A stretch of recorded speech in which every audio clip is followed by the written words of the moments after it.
त्यांचा जीव त्यांनी धोक्यात टाकलेला आहे। कोण आहे? सोनम वांगचुक, शिक्षण तज्ञ, पर्यावरण प्रेमी, सामाजिक कार्यकर्ते।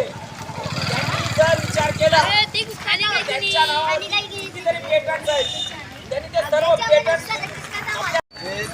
अपने भारत देश के अंदर एजुकेशन का जो नुकसान हो रहा है उसको बचाने के लिए सोनम वांगचुक इन्होंने अपनी जान की बाजी लगाई हुई है और मोदी शाह, धर्मेंद्र प्रधान जैसे लोग इस देश को पूरी तरह से बर्बाद करने पे तुले हुए हैं। और जिस व्यक्ति ने जिसके जीवन पर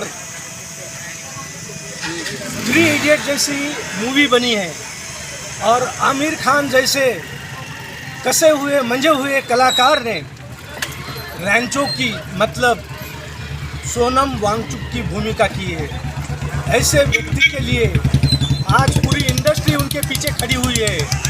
हाँ, ये उसके लिए भी 17-18 दिन लगे हैं लोगों को अपनी भूमिका स्पष्ट करने के लिए। तो हमारे पूर्णा वासियों की तरफ से हम भी यहाँ पे अपनी संवेदनशीलता जताते हुए ये प्रोटेस्ट कर रहे हैं कि सोनम वांगचुक के मुद्दों को गंभीरता से सरकार ने लेना चाहिए, ये हमारी मांग है। आज आपण आंदोलन केलेलं आहे सोनम वांगचुक यांच्यासाठी। काय मागणी आहे तुमची? पहा, मागील 19 ते 20 दिवसापासून दिल्ली येथील जंतर मंतर येथील मैदानावर शिक्षण तज्ञ, पर्यावरण प्रेमी आणि शास्त्रज्ञ, सामाजिक कार्यकर्ते सोनम वांगचुक हे उपोषणाला बसलेले आहेत। त्यांचं उपोषण नेमकं कशासाठी आहे तर नीट जो पेपर आहे तो पेपर फुटला आणि त्यानंतर त्याची जबाबदारी केंद्रीय शिक्षण मंत्र्यांनी घ्यायला पाहिजे होती आणि स्वतःच राजीनामा द्यायला पाहिजे होता, पण तो घेतला नाही। परंतु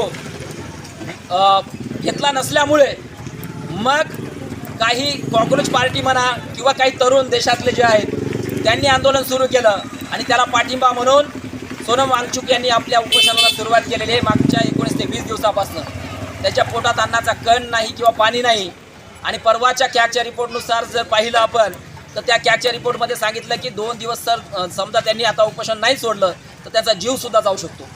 एक व्यक्ती शिक्षण तज्ञ, पर्यावरण प्रेमी, रॅमन मॅग्सेसे आशियातला सगळ्यात मोठा पुरस्कार भेटलेला एक व्यक्ती जो आहे तो आपल्या मुलांच्या भविष्यासाठी, त्यांचं भविष्य सुखी समाधानी व्हावं, अबाधित राहावं, त्यांचं भविष्य चांगलं व्हावं याच्यासाठी 19-20 दिवसापासून उपाशी आहे आणि स्वतःच्या जीवाची पर्वासुद्धा करत नाही आहे। आणि त्यांची मागणी काय? एक तर धर्मेंद्र प्रधान यांनी राजीनामा दिला पाहिजे, ही बेसिक मागणी आहे। पण याशिवाय इथली शिक्षण व्यवस्था सुरळीत झाली पाहिजे, कुठलेही पेपर फुटले नाही पाहिजे, इथल्या विद्यार्थी आणि तरुणांच्या आयुष्याशी खेळलं गेलं नाही पाहिजे, अशी त्यांची मागणी आहे। आणि त्यासाठी ते उपोषणाला बसलेले आहेत। म्हणजे आपल्या सगळ्यांच्या लेकराबाळांच्या भविष्यासाठी ते आणि आयुष्यासाठी ते बसलेले आहेत। त्यांना म्हणजे त्यांचा जीव जात असताना आपण बघत बसू शकत नाही। म्हणून आम्ही पूर्णेचे जे काही तरुण विद्यार्थी आणि युवक नागरिक आहोत त्यांनी एक संवेदनशीलता दाखवत त्यांना पाठिंबा देण्याचं ठरवून या ठिकाणी आम्ही आज आंदोलन करतो। धन्यवाद।